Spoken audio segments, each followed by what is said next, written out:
So this is going to be a long episode. Just warning you now. I'm sorry. We've gotten complaints from a couple people close to us that our episodes are too long. If you think so, please do me a favor and jump off a cliff. Well, that's all we have to say on that. Now continue watching. Thank you.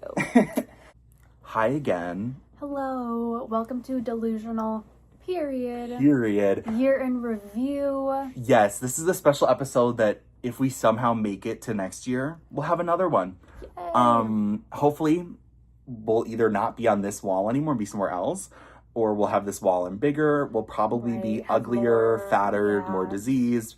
But regardless, we have assembled a list of topics we would like to talk about and separately, and like we will bring up from just like things year in review. Music, movies. We'll try to go chronological in the year order, but I doubt that'll happen. I still stand by the first thing I think about this year is Drag Race. Period. And I really want to talk about this. I really want to talk about season 17. Lexi Love. Because I decided to rewatch it before season 18 starts next week. When I tell you, I feel like a totally changed person. Damn. And also I have to say, every episode, I think those producers hated Lexi Love. Because every episode in the previews, it's like, they show the bad, they like tease the bad critiques, and then they show a picture of Lexi just for them to go like, Lexi, you're safe. And it's literally, they're literally like La Roach being like, I don't care how you struggle in the workroom, don't bring it to the stage. Right. And it's her like crying, and then it's like, you're safe. Or like, I just finished, the last episode I watched was The Wizard of Oz, the Wiz. Oh God. The Wonderful Wiz. Yeah. Like, mashup they did. And Acacia went home, which we're probably the two only Acacia Forgot fans. People like hate her, I guess. No, I love her. And we basically, they were doing it again. Like literally every episode, it's Lexi Love has the worst critiques, and then it's like she isn't even in the top or the bottom. And it's like, why are you dragging my girl like that? What's not clicking? Watching it back, Crystal Envy was robbed. And people had been saying that, and I just was like, that's not true. Didn't she win something on the final? She got Miss Congeniality. Okay. Yeah, okay. Which I think they only gave her Miss Congeniality because she was so bitter about being robbed. And I understand that because she was robbed. Let's talk about this. First off, I love her mug. Personally, Crystal Envy, this is no disrespect to you. I really think you would benefit from wearing pads. And I'm not saying that to be mean because obviously, again, we're not drag queens. We can't. Corey King level. Not Corey King level. Like, especially like now the Corey King pads have devolved to Susie Toot and she's like wearing Corey King pads and it's insane.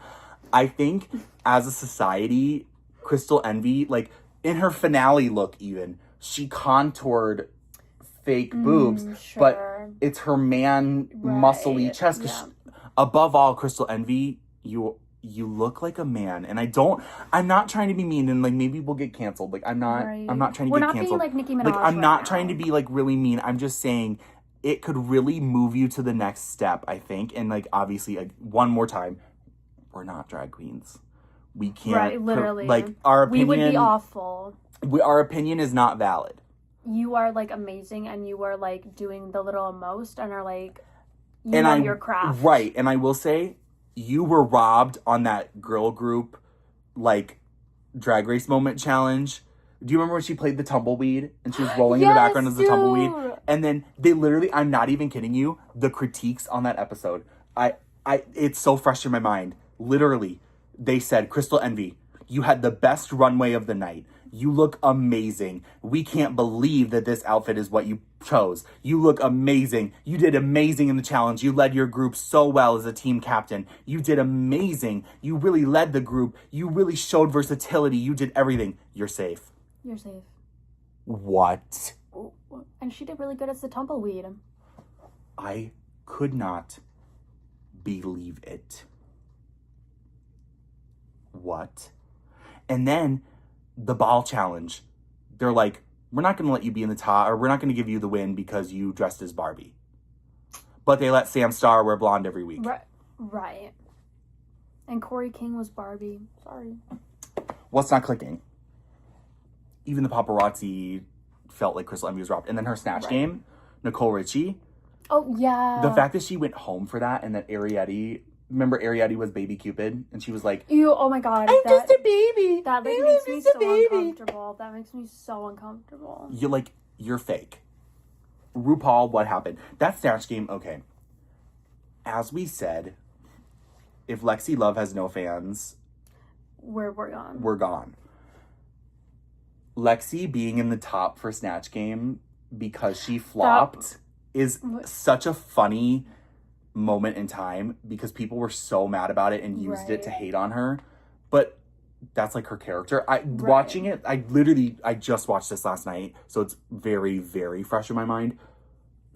I don't think her character was that bad, but being in the top was crazy. Like, yes, being in the top when you look at her, you look at her like overall season track record, it counts as a high placement for her. Mm-hmm. I can't believe that. Yeah, she should have just been safe. They should have given her a critique and been like, "You're not low or high. You're just safe."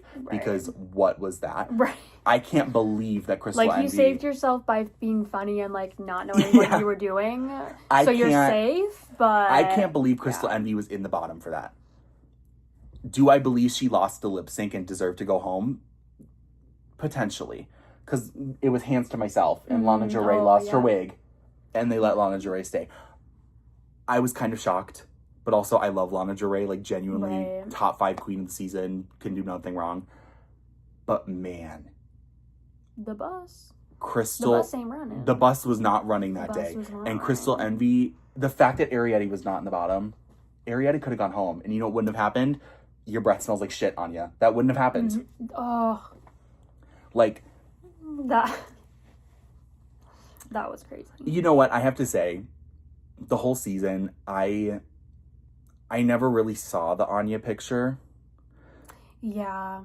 I felt like a lot of the things she did, she got away with because she was charismatic. Mm-hmm.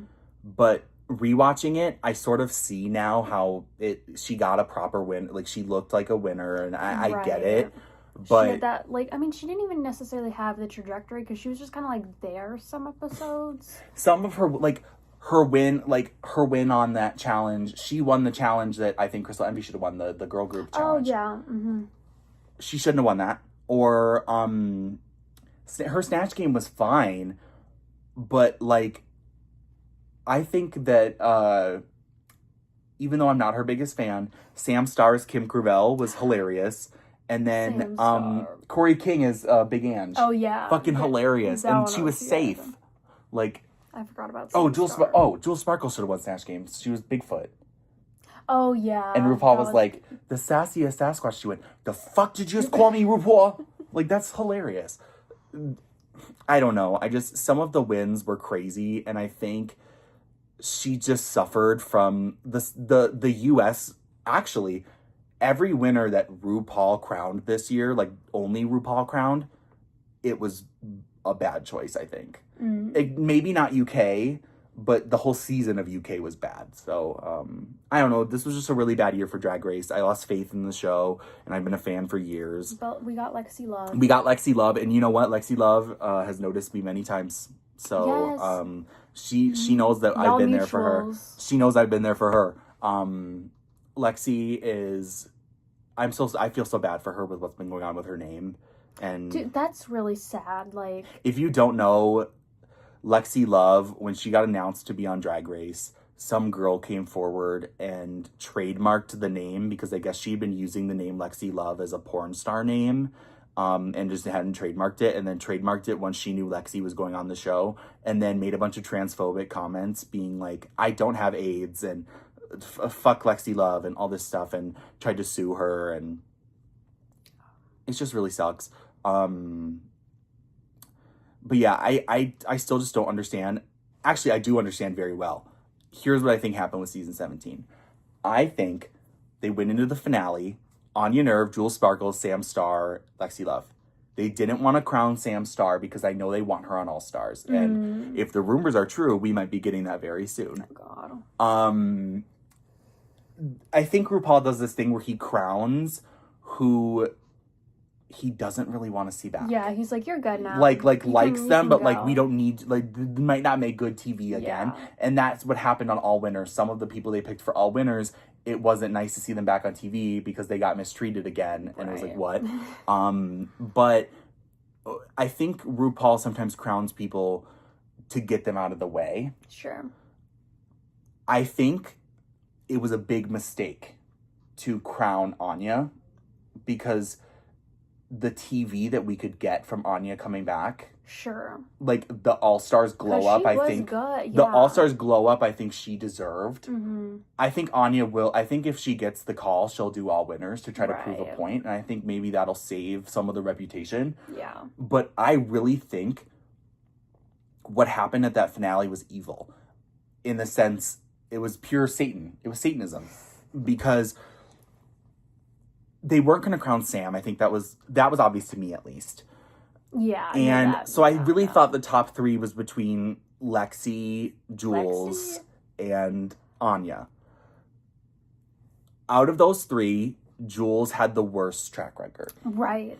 Oh my God. That's Lexi, so crazy I believe, if I'm not wrong, Lexi had the best track record. She was never in the bottom. She had 2 wins, and she was safe most of the competition and was high for most of the competition. So I don't think I think she had the second best. I think Anya had the best track record, but I think Lexi had the second best. However, you didn't watch her first season live was season 17. She hasn't seen season 16, and if any of you have watched Drag Race, you might know where I'm going to go with this. There's a very famous curse in Drag Race that I thought was going to happen to Anya. Recently, it happened in season 16. What happened was the top 3 got narrowed down to top 2, and it was Nymphia Wind, who ended up winning, and Saphira Crystal. So Saphira was going to win. RuPaul loved Saphira. Everyone knew Saphira was pretty much the lock-in. And then Nymphia absolutely destroyed her in the lip sync. And so there was no way they could justify not crowning her. I think they knew if Lexi was going against Anya to Abracadabra, sure, she was going to get her ass handed to her. Yeah. I think they knew Lexi was going to tear that bitch up. Right. So they had to improvise. Right. And I think they chose Jules because Jules will do the stunts and they can edit it to look messy. Yeah. And say she did too many stunts and was too many reveals, whereas Anya did no reveals. Lexi's reveals were sickening. Hers was... Lexi, they did you so wrong. Literally. I'm telling you. Come on. The implications of Saphira losing season 16, so Lexi had to lose season 17, evil. And I wanted Nymphia to win. Honestly, of the 3, I was so happy Nymphia won. Man, that really screwed her over. Maybe I'm just crazy. I don't know. Because it's happened 3 times now, and Anya broke the curse. So I think because it's happened 3 times, it happened with, at least that I know of. It happened with Shea Coulee in season 9. It happened with Saphira, season 16. And then it almost happened with Anya. Of a queen that has 4 wins in the competition, lands in the bottom during the makeover, goes to the finale as the lock-in to win, and loses a lip sync so hard that their career is ruined because they bombed the lip sync. Lexi Love. Come on. You. And please come on. Come on. We would love to talk to you about how you were robbed. And also, fuck that bitch, Susie too. Begonia movie of the year. We've already talked about this. Begonia was the best thing that's come out in the last 5 years. And we haven't even seen Marty Supreme yet, but I'm already gonna tell you Begonia's better. We're seeing Marty Supreme hopefully in a couple days. So we will get updated JT for you, JT coming. I'm just saying nothing is gonna beat Begonia, so I really liked him. I loved him. Him was so good. Him is, hold on, what do you have? Oh, I don't know why. I thought that was here. The movie with, I almost had a stroke. I was like, no, you're betraying me. Was that last year? Yeah, that was last year. That wasn't even, we saw here, If you know, you know. Maybe because of me, because I was like, we should see a new movie and not Smile 2 for the third time. Biggest mistake ever. Here, AI, I don't even know. And also, I have to say this, even though it was 2024 and not 2025, and we're talking about 2025 in review, Sky Riley, Queen of Pop. Sky Riley, Queen of Pop. Saved pop. Sky Riley. She should be on here. Samantha, literally, when I first saw Samantha today, the first thing she said was, I listened to Sky Riley on the way here. And I was like, well, yes. Sky Riley is a sensation. A cultural phenomenon. A national treasure. And I'm so sad what happened to her. Right. If you know, you know. Because, like, Scream 3. Also, were you there? Or Smile 3, oh my god. Speaking of Smile 3, there was this rumor, and I think it's fake. If it's real, that's actually really funny. Because Lydia B. Collins was in on it. She tweeted that she was going to be the main character of Smile 3. Oh my gosh. And that, like, they got her to sign an NDA so she couldn't say anymore. And, like, she was literally like, I think she's trolling. She literally was like, yeah, I'm the main character of Smile 3. They want to be a drag queen this time. And, like, I kind of thought it was real because she really still talks about how she's in Smile 3. Like, she went on Mistresses. I mean, that's not like how NDAs work. Of all places to go, she went on Mistresses YouTube channel and was like, I am going to be in Smile 3. Check that out. So I'm like, I don't know if it's a troll. I think it's a troll because that's not how NDA works. But I'm also like, it's hilarious if it is but true. But I'm here for the that, troll. Like, could you imagine, like, Lydia Butthole Collins in Sky Riley drag is at the concert where Sky Riley got rocked. See, I would live for that. That would be, she runs into Corey King. So. She's playing herself. She runs into Corey King. Stop. They then get Susie Toot killed. Movie of the year. Right. No. We front center. Our, like, hatred for Susie Toot, honestly, it isn't even as bad as it sounds. Like, Susie, you're fine, like, whatever. But we're just haters. So. I understand why Lexi didn't like her. I think people were so mean to Lexi, and I don't know, not to spread hate, you know.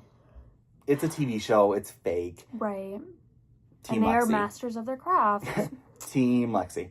Daniel hasn't seen you haven't seen Materialist. I still haven't seen Materialist. I and love you know what? Materialist. I might watch it tonight because it's on HBO, right? Yeah. I might drink I love Materialist. I have to say this. I was at Trader Joe's yesterday. There's no Trader Joe's in blank college where I go to school. She went. When I tell you, they had $3 wine. That's kind of crazy. I bought 2 bottles. $6. And they are going to be drank tonight watching Materialists. I know that's right. I like, and that movie got a lot of hate, mainly because I think people just, again, don't understand high concept and like. Is it okay to watch? Okay, for context, I've seen Sex and the City, The Boys. I'm gonna watch Girls with my mom. Am I able to watch this with my mom? Yes. Is it? It's like. Is it porn? No.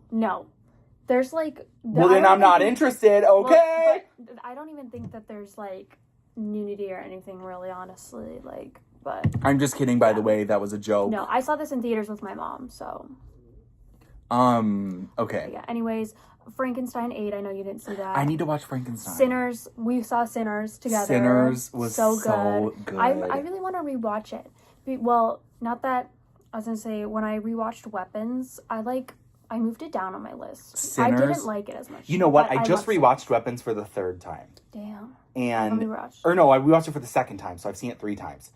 Weapons, actually, the more I watch it, the more I secretly appreciate it, but also the more I notice its flaws. Yes, right. Like I appreciate that movie for what it is, but like I think the hype was just so much, and people were just praising it so much for just like.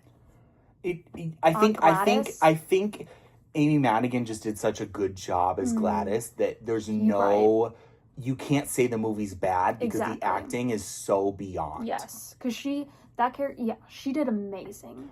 And that character is why the movie was what it was. My second favorite movie, that was my favorite movie of the year for literally the entire year until Begonia, The Monkey, Stephen King. This is Like, we're again, very divided we on this. we saw this movie together, and I thought it was fine. Like, I almost didn't see the movie with Samantha, and I'm not going to say any more on that topic because it's actually a very sore topic for me. If the person that is the reason it's a sore topic watches this, no thoughts. And basically, I almost didn't see it with her, and then I did, and I'm so grateful I did.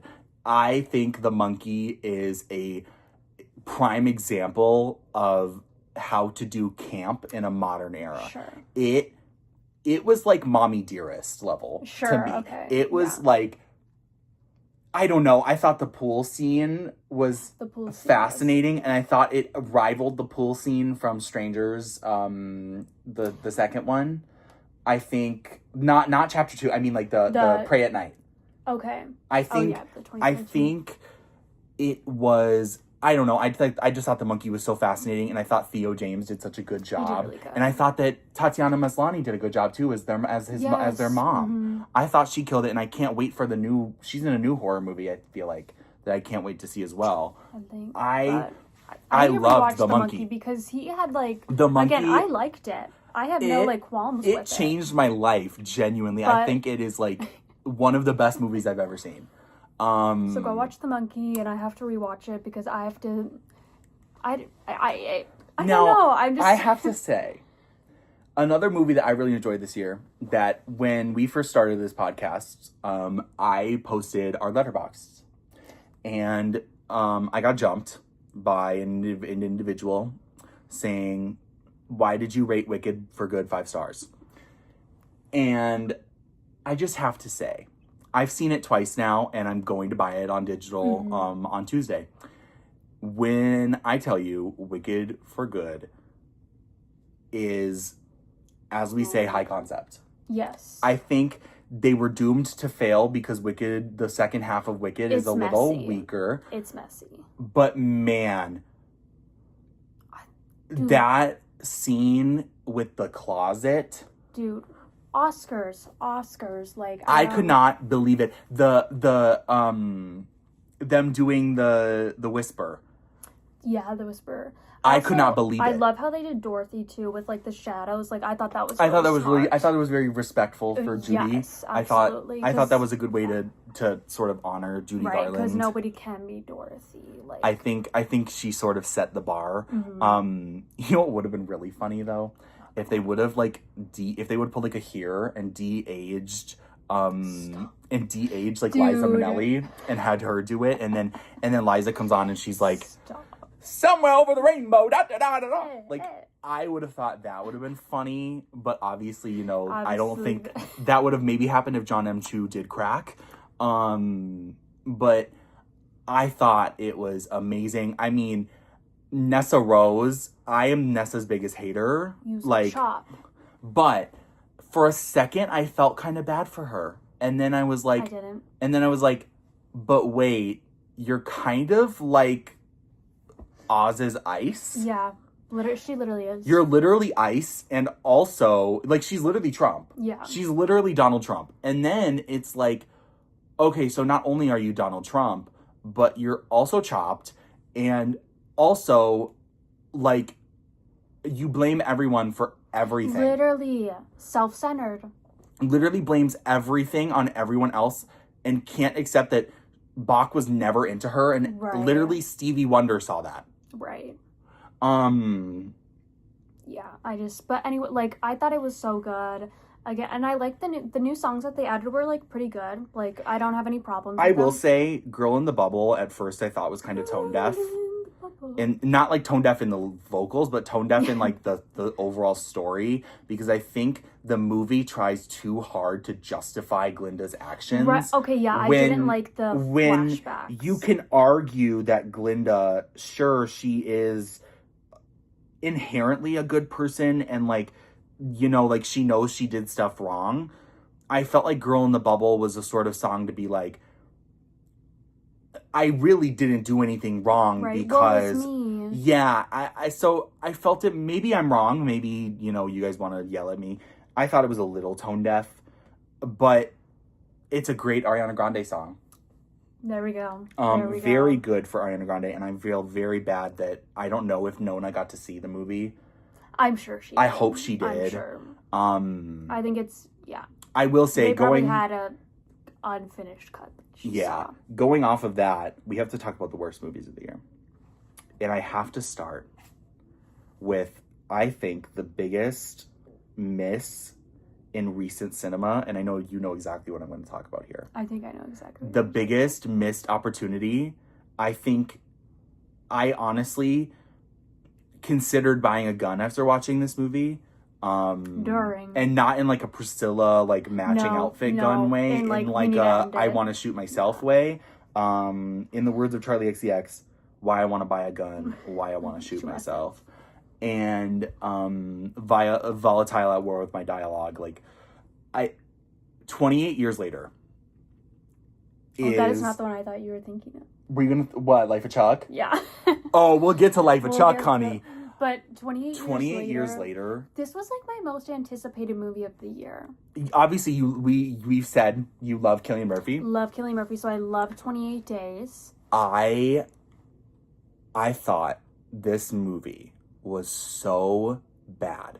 I think that the filming style of 28 Days Later works so well because of when it came out. It was very Matrixy. Yes, and like that's like a one of one. You can't just like keep creating that for the sequels and stuff. We've moved so far past the film style of 28 Days Later that trying to do it now felt so clunky and like it hurt. The reason it worked with like the Matrix and stuff is because your belief is supposed to be suspended, and also that was the best at the time. Right. Yeah. They're trying to recreate what is now considered bad. Right. And it was, and people were praising it so much, saying this is the movie of the year, and I don't understand on a story level or on like a cinematography level. There's while I'm saying this, I'm actually going to pull up my Letterboxd review, or I'll pull it up in a second, you can pull it up. I just have to say, I think I'm going to include in our mood board for the year in review, I'm going to include what I said the movie was edited like. It's this meme video I have. It's from like a foreign drama show, and it's like, oh, you showed me it. Yeah, I know exactly what you're talking about. Can I read it? I gave it 1 star, and I only gave it 1 star because Ralph Fiennes absolutely carried the movie, and I absolutely do not like that man that much. No, he did so good. And he carried the movie to the point where I'm like, okay, I respect your craft. This is my review. And I stand by this just as much as my half-star review of John Carpenter's The Thing. I stand by it. 0 stars for The Thing. 28 years later, 1 star. Watched June 30th, 2025. When I say this is rage bait in its purest form, I mean it. Guess which statement is false? A 12-year-old goons on camera. An old man tells this same 12-year-old, "You're him." A big-dicked zombie gets high off that perk. Full vaginal zombie birth. 50+ Dutch angles. Which statement is false? Plot twist, they're all true. You mean to tell me a 12-year-old goons with his mom, an old man tells that same 12-year-old, "You're him." Let me just repeat this in case you didn't hear. A big-dicked zombie that we see everything gets high off Percocet. There is full vaginal zombie birth. And there are, if you don't know what a Dutch angle is, let me give you a Dutch angle. Period. That's a Dutch angle, okay? When it's curved. There are like 50 Dutch angles, and then the editing. There's every single shot. Every shot is a Dutch angle. Which again, it's we the love Thor Dutch curse. angles. We love Dutch angles when when done in a moderate capacity. Literally, it was done right. I can't. Movies like this and like Thor. Oh yeah. Whereas every shot is a Dutch angle. It makes me sick. Or recently, I just discovered a new one. How the Grinch Stole Christmas with Jim Carrey. Oh, yes. Every shot is a Dutch angle. And I just think it's so outdated and boring. Dude, An American Horror Story. I've been rewatching season 2 and I'm like... Oh, but okay, but not too much on Asylum. Not too much on Asylum. I love Asylum. Asylum is where it's at. You know what, though? And they did that right because, like, you're in an insane asylum. My favorite season of American Horror Story is Cult, and I stand by that to the day I die. But regardless, yeah, that 28 years later, Abomination. Again, maybe, like, the ones Cillian Murphy is going to be in will be better. I saw the trailer for this new one. I was shocked. Well, I think I think he's introduced again in the second one, and then like the third one is allegedly like his story. So. I just am so over it. I just like, and then the fact that they revealed that like the rest of the world is normal again, it just goes to show these people are like kind of willingly living in isolation challenge. Right. They're willingly like choosing to be living with big dick zombies off that perk. Yeah, doomsday people for real. Like I don't know, but other top of the year. The Life of Chuck. So again, this was another one that was my most anticipated because I love Tom Hiddleston. We love Tom Hiddleston, like, and he hasn't done like a non-Marvel movie in like a hot minute. So I was so excited for this, and girl, the one word I can think of when I think of that movie is embarrassed. It was 2 hours of just cringe, and it tried to like, it tried to not be cringe. But then it's, as I often say, like when someone is so politically one side of the spectrum that they move to the other political spectrum, like think Marjorie Taylor Greene, she was so right, she went left. That's how I feel about Life of Chuck. It went so left that it became right. I was so disappointed, and the acting, that piano scene, nightmare fuel. It's so bad, and it's like embarrassing. And I just hate those, like, again, I love, like, a feel-good movie like Little Miss Sunshine. Like, that's, like, what a feel-good movie should be. But, like, this was, like, a feel-good movie where it's, like, don't kill yourself. It did not make me feel good. It made me feel bad. I wanted to kill myself after this movie, during this movie. I was like, what is this? It made me, like, feel worse about my life. Truthfully. And we went with Daniel's, like, longtime best friend, and I was, like, so embarrassed that, like, we went with her. I'm like, I'm sorry, girl. Like, yeah, Josie, I'm sorry that, like, we dragged you to that. I mean, to be fair, I know she wanted to go. Josie loves Tom Hiddleston, too. So, but I was like, oh, I'm so sorry. This is, like, something we have to experience together. Like, it was just so bad, and I just was like, that piano scene was just so horrible, and it's just, like, nothing. And wasn't Kate Siegel in it, too? Oh, I think you're right. That was so embarrassing. I felt so bad. I just was like... It was just so I couldn't believe it. I was so shocked. What are some other movies that we ranked low? Because I honestly, those are like the number 2, like the 1 and 2 of movies that I'm like, this is horrible. The Long Walk. I didn't see it. Another... Don't say Minecraft movie. I see you put Minecraft movie low. I love the Minecraft movie too. It's so hard. Bring Her Back. Bring Her Back. You know what? I rewatched it a couple months ago. And the first, like, I think the ending ruins it. The first, like, half, I was like, okay, it's all making sense now why she's doing things that she's doing. The end, Bring Her Back is one of the worst. Like, it's just so disgusting, and it uses... The knife eating scene? It uses, like, disgust to try to, like... bring in an audience, but like for like that shock factor, and it's that just, like... scene with the cars and him in the puddle, and that's where I think the movie gets ruined, because the whole movie you're really rooting for that individual, and then it's like no, there's still 20 minutes left, and it's like, what challenge? Oh my god, Warfare. Okay, we brought up Warfare on our first episode, and I'm just gonna say this again. Warfare, I've never experienced such a level. And okay, let me paint you a picture. Samantha drove 30 minutes from blank university so we could do a double feature. What was the double feature? The Drop. The Drop. And then Warfare. And Warfare. Don't ever do that. Don't ever do that. Except we saw Drop first. Right. That's what the problem was. So we saw the greatest movie ever made. And we were like, whoa, what is this? And then we go to Warfare. Packed, by the way. So many people there. Everybody's there for warfare. All it did was made me really... I respect people more. I totally am like, you know what? Like, soldiers are really brave. Because that shit is crazy. And it was very realistic. So I love how it painted that. And I do think it's important to show that. It's something everyone, I think, should see. Exactly. So, like, we, like, respect it. Will I ever see it again? Absolutely not. Because I left with my heart... I fully... My body could not tell the difference between watching a movie of someone being held at gunpoint and me being held at gunpoint. Right. I was so genuinely scared. And it just made me, like... I really questioned my entire life. Yeah. So, again, it is probably, like... One of the greatest movies ever made. I can't... And the most important. We've very clearly never been in the military. I would argue that this is one of the most accurate... Like, I could bet that this is a very accurate depiction of the military. Yeah.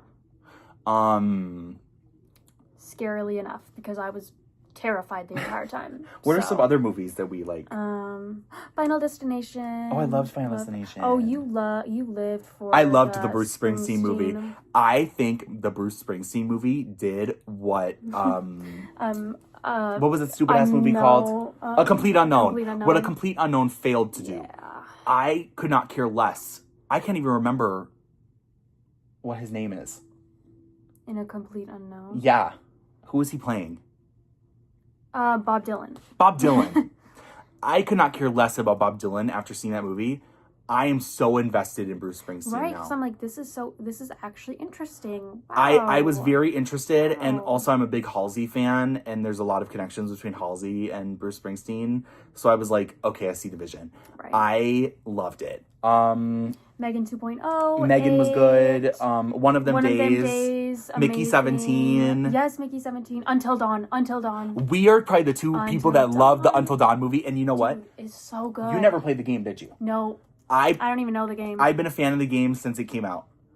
I liked it. I'm probably the only fan of the game that liked it because I thought it was a great way to bring in money to make a proper adaptation of the game, which at the end of the movie, they teased the game. So I'm like, JT coming, like, and also so Odessa, I still can't say her name. Yep. Odessa. We're going to call her Odessa from I Love LA. Yep. Odessa. So she killed it. She killed it. Great movie. I think the final one I want to bring up is Hard Eyes. Hard Eyes. Because Hard Eyes is his monkey. I loved Hard Eyes. I loved Hard Eyes too. So it's very same. It's how she feels about Hard Eyes, how I feel about the monkey. I really did like Hard Eyes though. Hard Eyes, real lies, real lies. Whoa. She believed, he lied. Like, it's so good. I can't even... oh my gosh, wait. Hold on. We saw it twice, by the way. Yeah. I can't remember who was the killer. It wasn't it like the... It was... Oh no, I remember. Yeah, I remember who they were. I thought the motive was a little chopped. Yeah, but the killer, I was like, some of the kills, like the one where she's like in like the compression tube, that was crazy. At the winery, like that was crazy. I don't know why where you supposed to say that, I just thought of Saw 10, but that was not. Oh. Did you see Saw 10? I've watched 30 minutes of it. Because that's right, we only saw Saw 1 and... I tried to get her to watch Saw, so we watched Saws 1 and 2. And since then I've seen 3 and 4, and then... Did you like 3? Because we never finished 3. I loved 3. 3, because that's the one where they like, it's Amanda, and she has them locked up, and she's trying to cure him. And then 4 is when they introduce that cop guy, right? And then they're like, the tape is like in the body. Period to Amanda.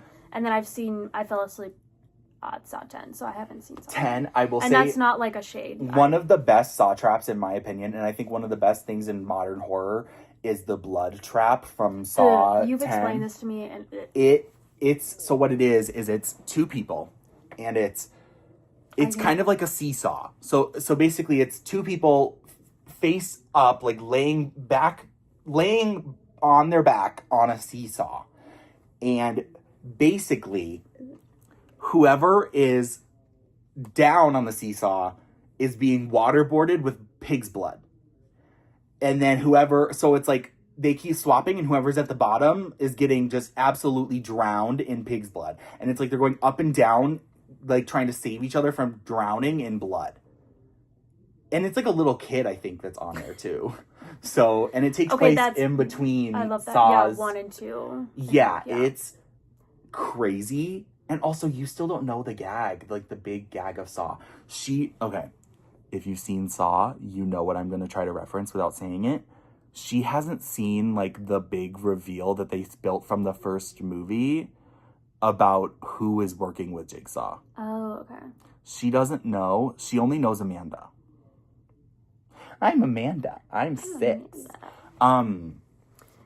Yeah, you don't know the gag. Yeah, but... And I don't think you ever will, because those movies are so bad when they reveal what the gag is. It's like, I honestly should tell you, but like, you would gag so hard. It's crazy.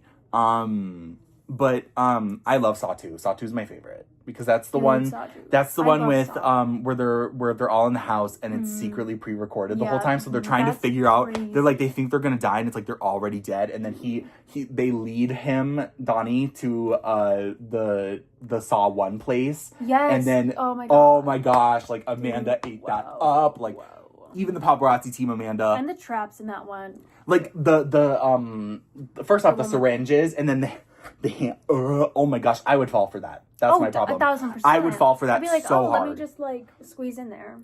Oh my gosh, I would fall for that so hard. So gross. But yeah, Saw 10 isn't even about.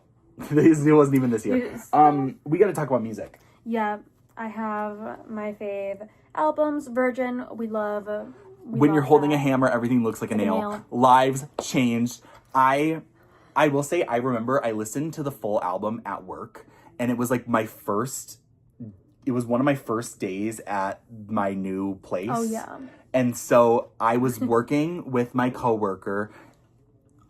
I hope she isn't watching this, because I have a very different personality at work. So I hope that she's not watching this. But literally, you were the sweetest. You know who you are. You were the sweetest. We were putting together a classroom, and I had it in my AirPods, and oh my gosh, hearing David was crazy, and I had to sit there and act completely normal. Yeah, you're like, this is fine. I was like, this is crazy. And then Virgin's really good. I loved Virgin. I thought it was really good, and I thought that it was a good way for Lorde to go, and also Clear Blue is the most slept on song, and I stand by that. The Clear Blue. Princess of Power, we saw Marina. We went to the Princess of Power tour. I had a really bad experience, but that's... Yeah, he left to like I went to get a drink because I was really thirsty, and then I couldn't get back to Samantha, and then like people were really rude, and like it was just an experience. But luckily I'm tall, so I could... Right, that's why I was like, I'm staying. I could see everyone. Really close. Like I could see the show the whole time. So I was that like, was nice. I need to stay because I will not be. And also the cocktail they made me was disgusting. So never get those. But Princess Power was good. Addison. Okay. Album of the year. So I was just at Urban Outfitters yesterday, and I almost bought her Urban Outfitters Singles Day of Fame is a Gun. And I didn't because I got Gucci flip-flops and High Bish instead. But Addison, that album, first off, New York is my favorite song. Really? I love that song. It's the one I come back to the most. It reminds me so much of like what I envision our life. Sure. Like our lives to like the trajectory I see for us. Yeah. I don't know. I love New York. I thought that song was amazing. High Fashion is amazing. High Fashion. People don't talk about High Fashion. I love Fame is a Gun. I mean, Diet Pepsi. Like I love. Every time I listen to Aquamarine, I love it more and more. I think that my favorite part of the song is the breakdown at the end when she's like, "Give me." But what made me love it even more was the tour choreography. When she starts doing that, she does like a drag queen. Like she grabs her dancer's hand and she does like a flip into a dip. And I'm like, that is the best thing I've ever seen in my life. And she didn't come to Minnesota, so. That's true. Fuck her. Midnight Sun is the midnight sun. I have to say, that album, Pretty Ugly. Have you ever seen a pretty girl get ugly like this? Her not only sampling New York on Hot and Sexy, but getting New York to come record it. That was crazy. Because they didn't want to pay the licensing fee is hilarious. And you can't even tell because New York is exactly the same. I was like, she recorded I will that. say, pretty much I would let Gemma know that she is a fat cunt, and the shoes that she gave me were maiden type shoes, and I would not particularly wear those shoes myself.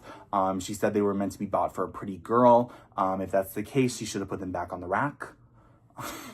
And period.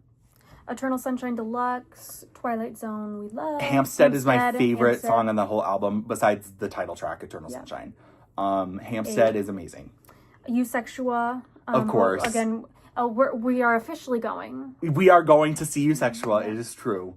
The rumors are true. We will be. The rumors are the true. rumors and the nastiness. Mayhem. Absolutely. Obviously will be night 2. St. Paul. We'll see you Night 2 in Minneapolis. If any of y'all. St. Paul. Is it in St. Paul? Unfortunately. Same thing, different font. Literally. Minnesotans, don't kill me. I think okay, that's gonna be so much fun. And you know what? If we got hoes, come see us. Like, we'll take pictures. Please. So close to what? I love the deluxe. Diego okay. doesn't. It's not that I don't like the deluxe, it's I just haven't really listened to it. Mm-hmm. I love Anything But Love.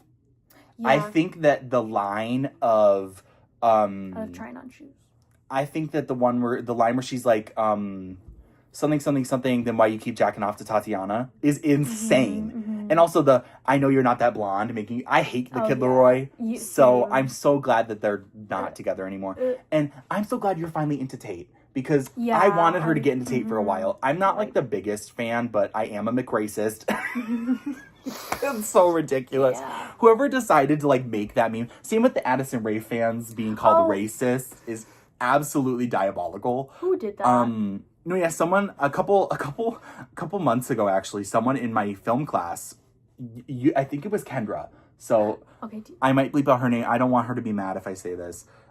Or if I'm wrong, I honestly can't remember. I feel like someone saw that I had a playlist named Mick Racist and was like, what? And I had to be like, no, it's Tate McRae. It's not, I'm not like, no, it's Tate McRae. Love the new album. Mm-hmm. Perfection. I love Means I Care. Dear God is really good. Miss Possessive. Miss Possessive is really good. So fucking good. I will say though, this year the absence of old Sydney Sweeney has been really hard. And that actually reminds me, we got to talk about Cat's Eye. We got to talk about Dude, they did so good. Like, I love Cat's Eye. Like gnarly. And you know what? I'm gonna say this. Eat zucchini. I have been pro gnarly since it came out. I love gnarly. Everyone has switched, even the paparazzi team gnarly. Gnarly. I could do that choreo. I could talk you some shit. It is so, they be trying to copy. It is so good. Yeah, they actually, so Target has these new things now called Tiny Vinyl, and it's 4-inch vinyls, and they have and they have a bunch of them, and one of them they had was Gnarly and Gabriella, and I almost bought it. But it's $15, and they're literally little tiny ass, GameCube level ass discs. How do you play them? On your record player. But how to... You just have to move, you have to manually. But I have an auto stop, so I don't know how it would, I don't know if it would get mad at me. But, no, I was I almost bought one, and I was I'm not paying $15 for a really tiny one. But they're little gatefolds. They have they have an Eternal Sunshine one. They have a Tate one. They have. We'll have to go to Target. Right. Dang. I will say, for me, I don't know if it was because it was too late for Grammy eligibility.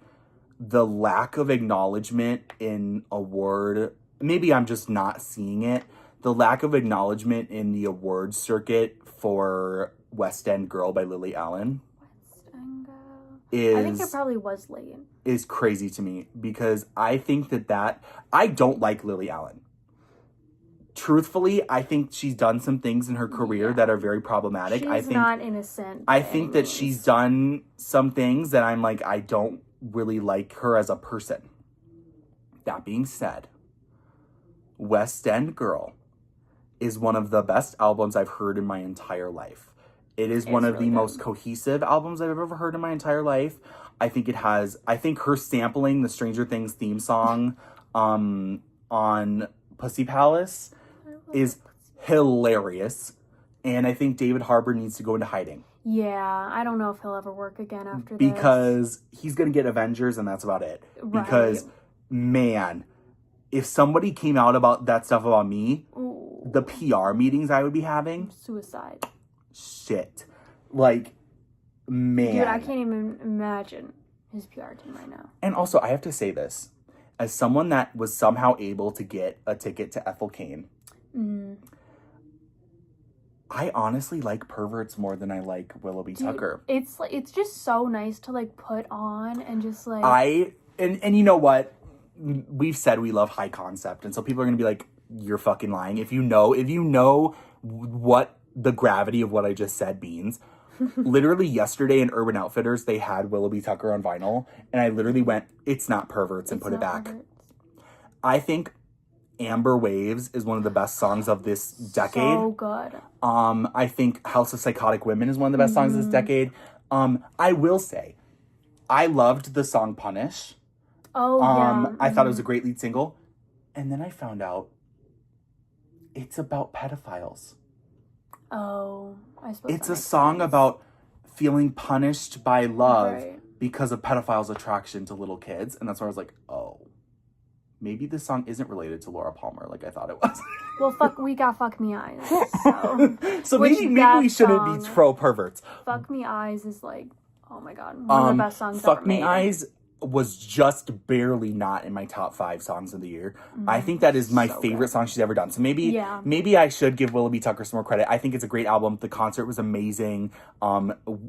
First off, Waco, Texas, in Dust Bowl, thank the Lord she finally released those. Right. Homecoming not being on the album is a little insane, but you know, we got a couple. I did really enjoy both the albums she dropped this year. Perverts, I remember. So for those who don't know, the job that I sometimes work involves me being a janitor in like schools. And I was it was winter break when this album came out. Nobody was in this school. It was literally no one was there. Some of the lights were off. It was the dead of winter. And I was walking around the halls with like a cleaning machine, pushing it around as I'm hearing, I love you, I love you, I love you. It was cinematic. Insane. I literally was like, I thought I was about to get killed every corner I took. And then Amber Waves came on when I was on break and I like sobbed in the break room. I don't know, it was crazy. That part. Every time I hear Perverts though, as I said, I think of Laura Palmer and how watching Twin Peaks this year really changed my life. That part. Oh my God. Even though obviously it didn't come out this year. I mean, David Lynch died, so... Yeah, we both watched it for the first time this year. But you haven't finished The Return. I haven't finished The Return. I will say, I just finished a class on David Lynch this year. We took a class on David Lynch. I did. And,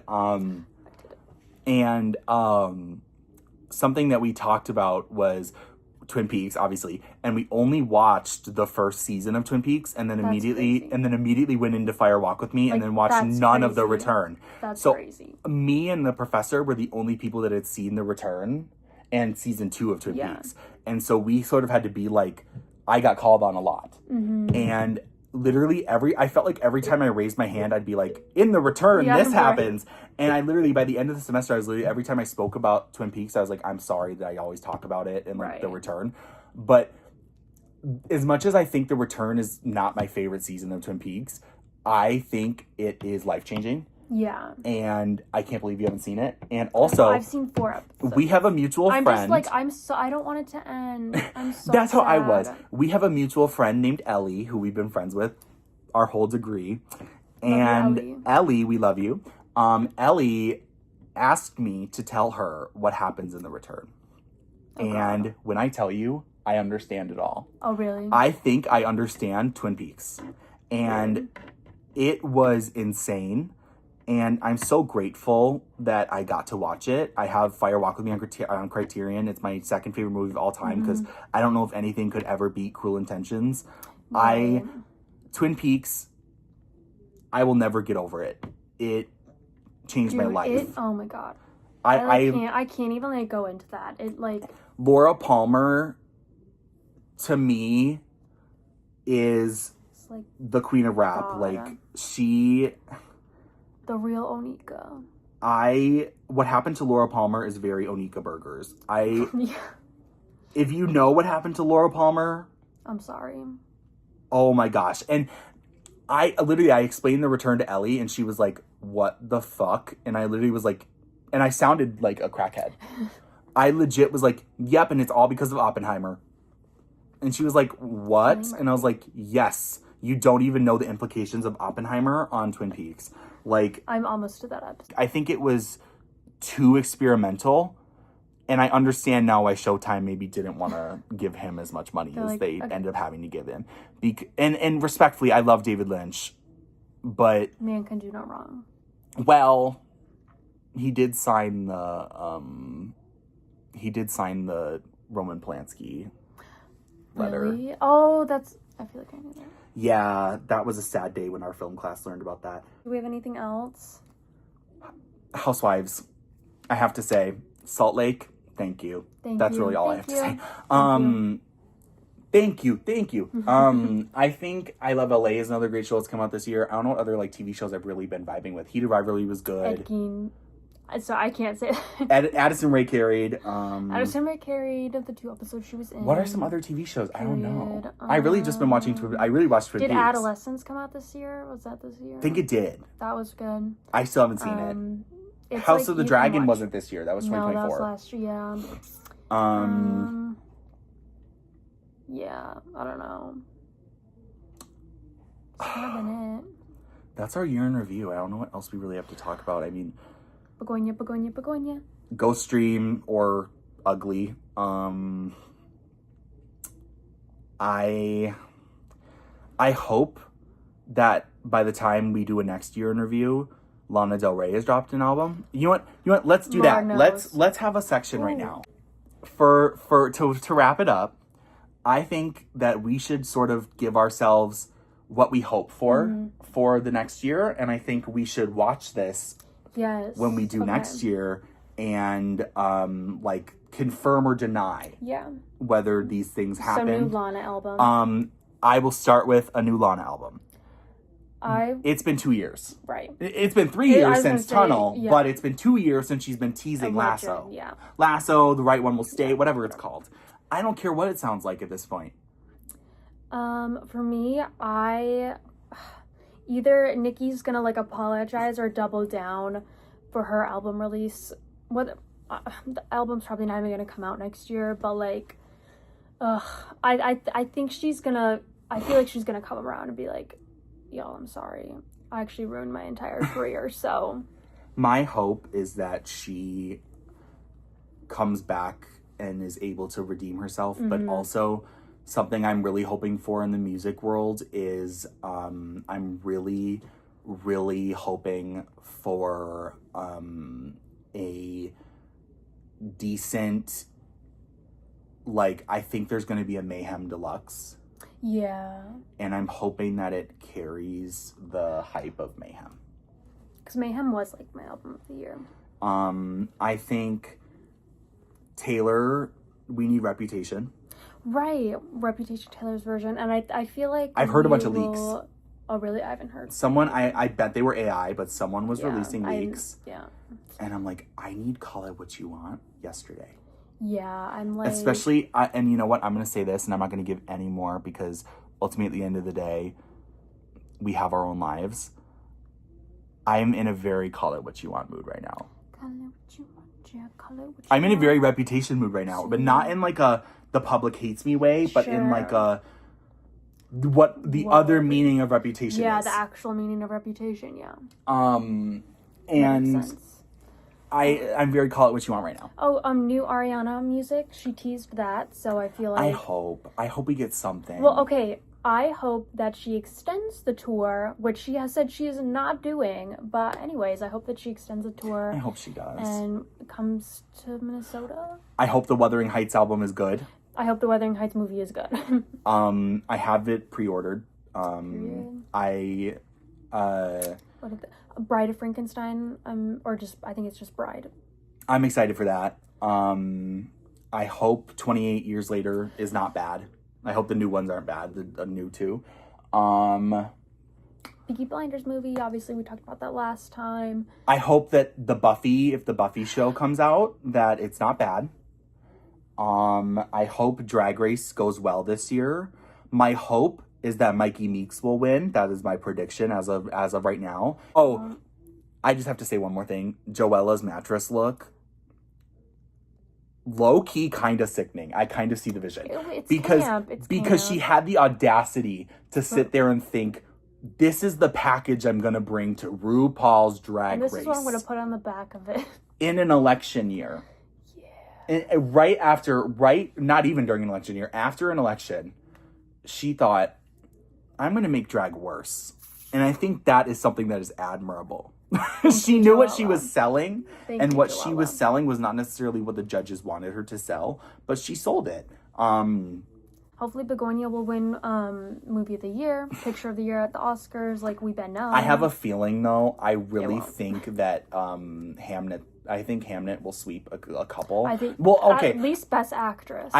Here's what I think is going to happen. I think Hamnet's going to win Best Actress, but I think One Battle After Another is going to sweep. Yeah, I think One Battle After Another for sure. Best If Picture. Tiana Taylor does not win Supporting Actress, right, she has they are missing out. Tiana Taylor or the daughter. If either of them do not get like any praise, it's crazy. I have a feeling they'll let Leo win. I was going to ask you, who do you think for Best Actor? Because obviously Timmy Tim is like... Oh, you know what? They might give Timmy his flowers. I'm like, I don't know. That's like, I feel like that's the category this year. I really hope that... I would honestly rather... I mean, we haven't seen Marty Supreme yet. We'll get back to you. Right, but I honestly really hope that Leo would win over. And I hate Leonardo DiCaprio. Right, but he did good. He did really good in One Battle After Another. What else came out this Begonia, I could definitely see Emma Stone, and you know what? I could see Jesse Plemons finally winning an Oscar. Yeah, right. At least nominated, at least. Has he been nominated before? Because I know he hasn't won. No, he has, because he was nominated with Kirsten Dunst. Because the same year for Power of the Dog, I think. I could see him winning for Best Actor because man, he sold it, and I could definitely see the guy that was his like cousin or whatever also being in Supporting Actor. I would hope, but also I know he's like a newer actor, so I don't know if they want to give it to him right away. But he killed that scene. Yeah. In the basement with the gun. Oh my god. I was like, no, he's not gonna. And then he does. Literally, you need to see Begonia. Oh my god. And then, well, of course, actually, Best Actor, Liam Neeson, Naked Gun. Like, let's ask the audience. Best Pamela actor, Anderson. Yes. Like, Best Script, Best Film. Like, just... I could definitely see... here's a great prediction. Margot Robbie is going to win next year. For Wuthering Heights in the next Oscars. I feel Wuthering Heights will definitely get nominated. Or I guess it's by Emerald. It's by Emerald Fennell, right? I have a feeling it'll either get nominated in almost every category or be snubbed. Right. Charlie XCX Oscar win. Oh my gosh, she's gonna get an Oscar for the soundtrack. She has to. Wait, but also she has Mother Mary. Mother Mary's going to come out too. Mm-hmm. So spring, I think. So that movie, I'm excited. Charlie could get nominated for an Oscar. That would mean she has only 2 more EGOT awards.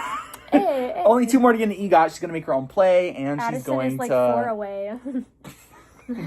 Breaking news: Addison Rae is 4 awards away from an EGOT. Hey. Overall, this year was one of the worst.